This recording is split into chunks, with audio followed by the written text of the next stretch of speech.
in a split second, an officer's going to have to make the decision. Jonathan Thompson, the executive director of the National Sheriff's Association, says it can cost lives when law enforcement spends time second-guessing a decision. Do I pull my gun and do I pull the trigger and protect those behind me, or do I let it sit and potentially let those behind me die?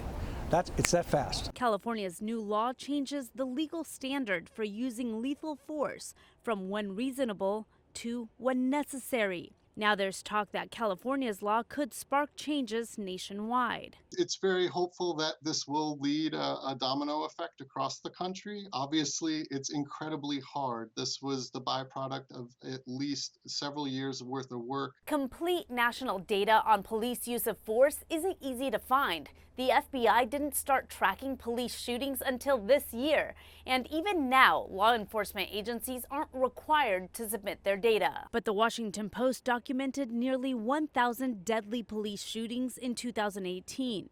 And more than 600 so far this year. Justin Mazzola with Amnesty International says officers should stop to think before pulling the trigger, and says shootings like the Stephon Clark case in Sacramento that sparked California's new law disproportionately affect communities of color. I hope that there aren't 50 similar cases or 49 similar cases across the country to make each state have to do this. In Washington, Alexandra Limon.